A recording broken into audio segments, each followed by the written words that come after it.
जय Shri Krishna, Radhe Govind. Welcome back to Kanhamrit. तो आज की वीडियो में हम बात करेंगे महाअष्टमी के बारे में, जब माता महागौरी की पूजा होती है।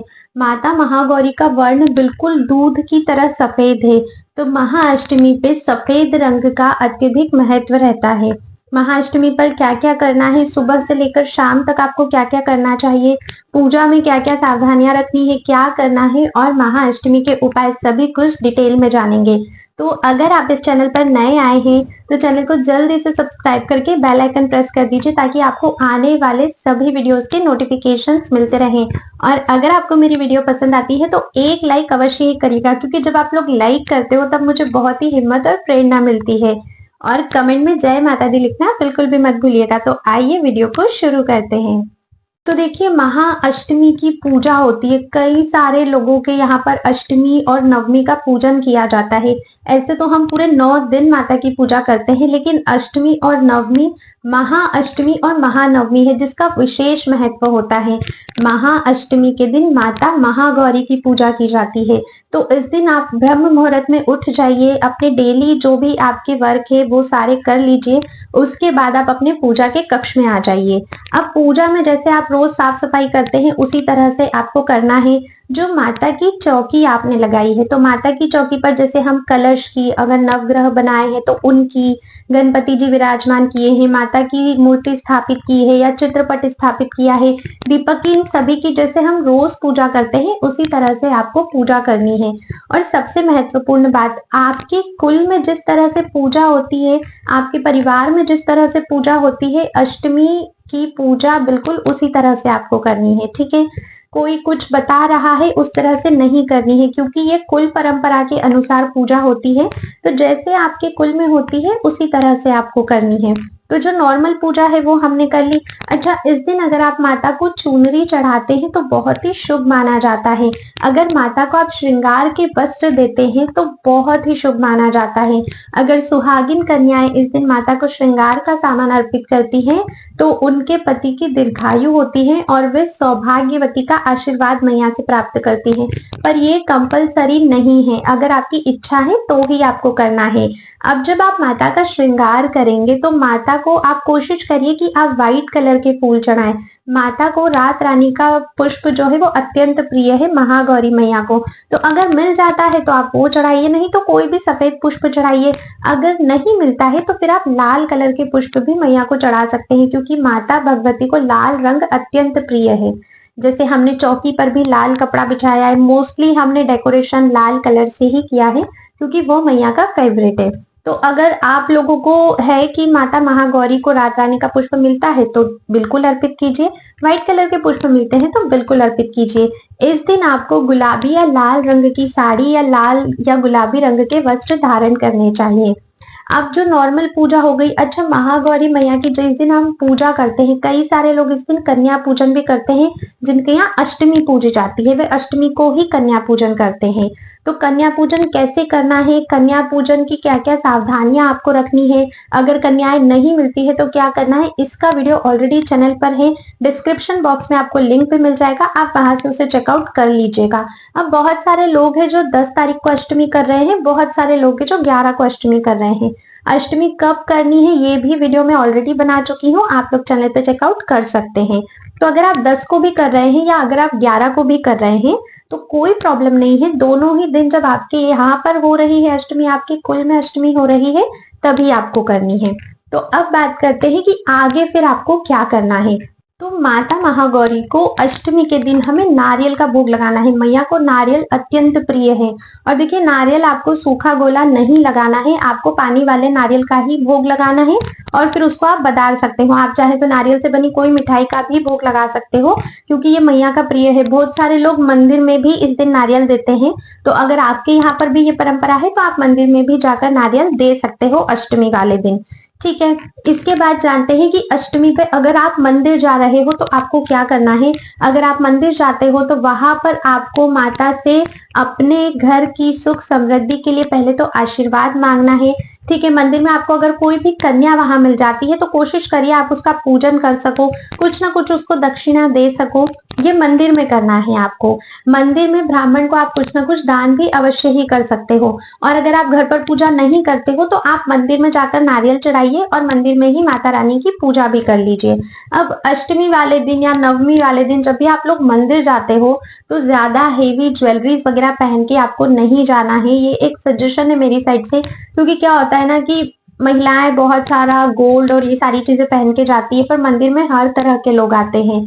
तो हम अच्छे मन से जा रहे हैं, अच्छी चीजों के लिए जा रहे हैं, तो ऐसा ना हो कि वहां पर कुछ हो, क्योंकि चोर वगैरह भी बहुत सारे लोग आते हैं। तो ऐसा ना हो कि किसी वजह से फिर हम हर्ट हो या हमारी पूजा में हमारा मन नहीं लगे। तो ऐसा काम बिल्कुल नहीं करना है, बिल्कुल सिंपल होकर जाइए, क्योंकि माता हमारे शरीर की सुंदरता नहीं, हमारे मन की सुंदरता देखती है। अब बात करते हैं कि अगर आपके दुर्गा सप्तशती के पाठ इनकम्प्लीट है अभी तक, तो आपको दुर्गा सप्तशती के पाठ भी आज ही कंप्लीट कर लेने हैं। आप अपनी पूजा वगैरह सारी चीजें होने के बाद वो चीज कंप्लीट कर लीजिए, क्योंकि पाठ हमें अधूरा नहीं छोड़ना है। अष्टमी के दिन आपको हवन अवश्य ही करना होता है।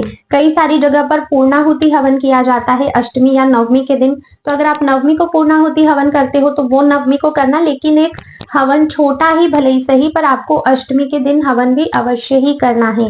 माता को आपको पान का बीड़ा भोग में जरूर देना है, क्योंकि माता को वो अत्यंत प्रिय होता है। तो यहाँ तक की बात हो गई। अब कई सारे लोग ये भी पूछते हैं कि हमें अष्टमी पे क्या उपाय करने चाहिए, कुछ उपाय हमें बताइए। तो देखिए, वैसे तो ज्यादा कुछ नहीं है। जब आप श्रद्धा से मन से माता की पूजा करते हो, देखिए माता से अगर हम कुछ नहीं मांगते हैं, अगर हमारी कोई मनोकामना नहीं है, कहते हैं ना निस्वार्थ भक्ति करनी चाहिए, तो पूजा अर्चना करी और फिर कुछ मांग लिया तो फिर उसका ना इतना मजा नहीं आता है, मन में इतनी खुशी नहीं मिलती है, क्योंकि वो तो फिर आप अपनी किसी इच्छा पूर्ति के लिए कर रहे हो। पर अगर फिर भी आपकी कोई ऐसी मनोकामना है, ऐसी कोई मन्नत है, आप कुछ चाहते हैं मैया से, तो आप मैया को ये चीज बोलिए। दुनिया में किसी को बोलने से कोई मतलब नहीं है, आपको भगवान को ही बोलना है। तो अब उपाय मैं बता देती हूँ कि आपको क्या करना है। अगर आप करना चाहते हैं तो करिए, सभी उपाय करने की कोई जरूरत नहीं है, आपको कोई सा भी एक उपाय इसमें से करना है, ठीक है, जो भी आपको सिंपल लगता है। तो देखिए, सबसे पहले तो अगर आप माता के मंदिर जा रहे हो तो माता के मंदिर में आपको एक पान का पत्ता लेकर जाना है, फूल, इलायची और लौंग लेकर जाना है। माता के पास जाकर माता को अर्पित करना है और फिर उसे वापस अपने पास लेकर आ जाना है। अपने घर उस पर आप सिंदूर भी लगा लीजिएगा। वापस उसे अपने घर लेकर आ जाइए। उसे अच्छे से, वो चीज खराब नहीं होनी चाहिए, उसे अच्छे से अपने घर पर ही आपको रखना है जब तक आपकी मनोकामना नहीं पूर्ण होती। अगर मनोकामना पूर्ण हो भी गई है तो उसके बाद भी उसे घर पर ही आप संभाल कर रखिए। बहुत सारे लोग पूछते हैं उसका क्या करना है। अरे कुछ भी नहीं करना है, आपको घर पर ही उस चीज को संभाल के रखना है। फिर आप मान लीजिए कहीं भी किसी भी शुभ कार्य के लिए जा रहे हो, मान लीजिए कोई बिजनेस स्टार्ट कर रहे हो, शादी वगैरह की बात करने जा रहे हो, कोई जमीन खरीद रहे हो, घर खरीदना है, तो जब भी आप ऐसे कार्यों के लिए जाते हैं तब फिर आप उसे अपने साथ भी लेकर जा सकते हैं। तो ये आपको अपने पास ही रखना है। अब बात करते हैं कि दूसरा उपाय हम क्या कर सकते हैं। अब नेक्स्ट आप ये कर सकते हो कि माता के सामने अपनी मन्नत मांगिए। उसके बाद माता को कोई भी चुनरी या साड़ी आप लोग मैया से कहिए कि मैया अगर मेरी ये मन्नत पूरी हो जाएगी तो या तो मैं आपको पूरा श्रृंगार का सामान चढ़ाऊंगी या फिर मैं आपको चुनरी या साड़ी अर्पित करूंगी। इसमें आपके जो विवाह की चुनरी होती है आप उसको अर्पित करने का संकल्प भी ले सकते हो। तो दूसरा उपाय ये हो गया। अच्छा, कई सारे लोग वो जो चुनरी और साड़ी चढ़ाते हैं उसको वापस लेकर आ जाते हैं कि प्रसाद के रूप में अब इसे हम धारण करेंगे। तो फिर जैसी भी आपकी इच्छा है, आप अगर मैया के पास ही रखते हैं क्योंकि वो मैया को आप अर्पित कर चुके हो, तो अगर आप वहीं छोड़ते हो तो भी ठीक है, और अगर आप साथ लेकर आना चाहते हो प्रसाद रूप में तो भी ठीक है। पूर्णतः आप पर निर्भर करता है आप क्या करना चाहते हो। अब तीसरा उपाय हम क्या कर सकते हैं। तो तीसरा देखिए, आप अपनी कोई भी प्रिय चीज छोड़ सकते हैं माता के सामने संकल्प करके, अपनी मन्नत बोलकर, और जब भी आपकी मन्नत पूरी हो जाती है तो वो फिर आप फिर से खाना शुरू कर सकते हैं। अगर आप कोई फल छोड़ते हैं तो इसमें सर्वोत्तम होता है, पर ऐसा कंपलसरी कुछ भी नहीं है। आपका जो मन है, जो आपकी प्रिय चीज है, आप उसे उतने समय के लिए छोड़ सकते हैं। ये हो गया आपका तीसरा उपाय। और देखिए, ये सारे उपाय बस मैं इसलिए बता रही हूँ क्योंकि बहुत सारे लोगों की मन्नत होती है, उन्हें ऐसा लगता है कई सारे लोगों को अपने मन में कि अगर मैं माता से कुछ मन्नत करूंगी और वो मेरी पूरी हो जाएगी तो फिर मैं ये करूंगी वो। तो आप अपने अकॉर्डिंगली अपनी मन्नत बोल के जो भी आपकी सामर्थ्य है उस हिसाब से आप माता के सामने संकल्प कर सकते हो, ठीक है। और देखिए, सबसे बेस्ट तो मैं यही कहूंगी कि जब भक्ति निस्वार्थ होती है, जब कोई भी पूजा पाठ निस्वार्थ होता है, क्योंकि मैया से तो कुछ नहीं छुपा है, उन्हें सब पता है आपको क्या चाहिए, आपके पास किस चीज की कमी है। हमें मैया से सिर्फ मैया को ही मांगना है, उनके प्रेम और उनके आशीर्वाद को ही मांगना है। तो सबसे बेस्ट तो यही है कि आप निस्वार्थ रूप से पूजा अर्चना कीजिए, माता देखेगा, आपको जो चाहिए वो सब मिलेगा। तो बेस्ट तो यही है। बाकी अगर आप करना चाहते हो तो आप ये उपाय भी कर सकते हो। अब इसके बाद शाम के टाइम पर अष्टमी में आपको घर में गोबर का उपला जलाकर पूरे घर में उसको घुमाना है, जिससे आपके घर में जितनी भी नेगेटिविटी है वे सारी दूर हो जाए। तो ये कार्य भी आपको अवश्य ही करना है, और ये कार्य आपको शाम के टाइम जब गोधूली बेला होती है तब आपको करना है। ठीक है, अभी मुझे लगता है कि आपके सारे डाउट्स क्लियर हो गए हैं महाअष्टमी को लेकर। माता को क्या भोग लगाना है, माता को क्या श्रृंगार अर्पित करना है, ठीक है, माता की क्या फेवरेट चीज है, नारियल कब चढ़ाना है, क्या करना है, सारी चीजें मैंने आपको बता दी है। अगर फिर भी आपके कोई डाउट है, कोई प्रश्न है, तो आप मुझे कमेंट करके पूछिए, मैं बिल्कुल आपको आंसर करूंगी। और इम्पोर्टेंट बात, अगर ये वीडियो पसंद आई है तो इसे उन लोगों को शेयर कीजिए जिनको इस इन्फॉर्मेशन की जरूरत है, क्योंकि ज्ञान हमेशा बांटने से ही बढ़ता है। आज की वीडियो में बस इतना ही था। मैं आप सभी से मिलती हूँ नेक्स्ट वीडियो में, तब तक के लिए राधे राधे।